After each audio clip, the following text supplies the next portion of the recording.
Pertama kali nampak buku ni macam rasa ragu-ragu sikit sebab dia start dengan nama orang kan. Mesti ini klise. Tapi tak ya. Buku ni sebenarnya cerita dia sesuai dengan political climate sekarang. Global. Apa yang orang katakan, kenapa dia mengambil kanak-kanak ni untuk apa kan. Ada bayang-bayang dia kat situ. Sekarang ni kan, cuba bayangkan. Anda ni Yusof. Tak kira lah kalau perempuan pun tak apa, bayangkan je. Anda Yusof. Anda orang baru di kampung tersebut. Dan dia macam, kenapa tak boleh keluar malam? Kenapa tak boleh sebut nama orang yang dah tak ada? Okeylah, kalau mengata orang dah tak ada ni, jangan kata orang dah tak ada. Orang masih ada pun tak boleh.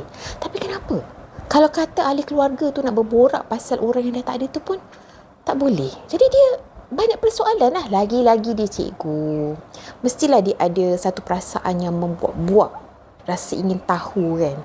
Bila tanya, silap-silap rasa macam nak bertumbuk kat situ. Jadi lagilah dia pelik. Cerita je lah. Kalau ada isu ke apa ke, cerita je. Ni sampai budak-budak nak pergi kelas tambahan pun tak boleh. Dan Yusof ni, dia rasa macam dia nampak kanak-kanak. Tapi dia tak tahu kanak-kanak ni adalah dia je nampak ataupun orang lain nampak juga. Tapi kanak-kanak tu mata dia hitam semua. Dan apa yang berlaku dekat kampung tu dikaitkan dengan nama ni. Setiap kali nak diceritakan kenapa dikaitkan dengan Suhaila ni, tak boleh nak cerita. Cerita dia sebenarnya Suhaila ni, dia dikatakan selepas pemergian dia, kampung tu kacau bilau. Okey, kalau macam tu, kenapa pula dia orang ni, orang kampung, Pak Alias, ketua kampung tu, dia macam dengki ataupun sangat tak puas hati dengan si Yusof ni. Mula-mula dia kata, selepas Suhaila tak ada, semua benda yang pelik-pelik ni jadi. Tapi tiba-tiba, dah pula dia kata, Yusof, ni kan semua, kaulah punca.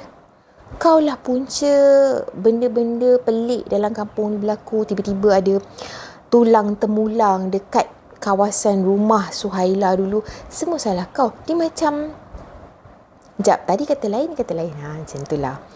Adakah Yusof berjaya dalam usaha dia untuk mencari apa yang berlaku pada Suhaila dan kampung itu in general?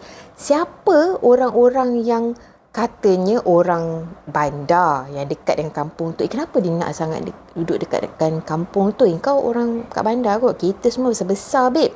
Tapi kenapa nak stay kat situ? Suhaila.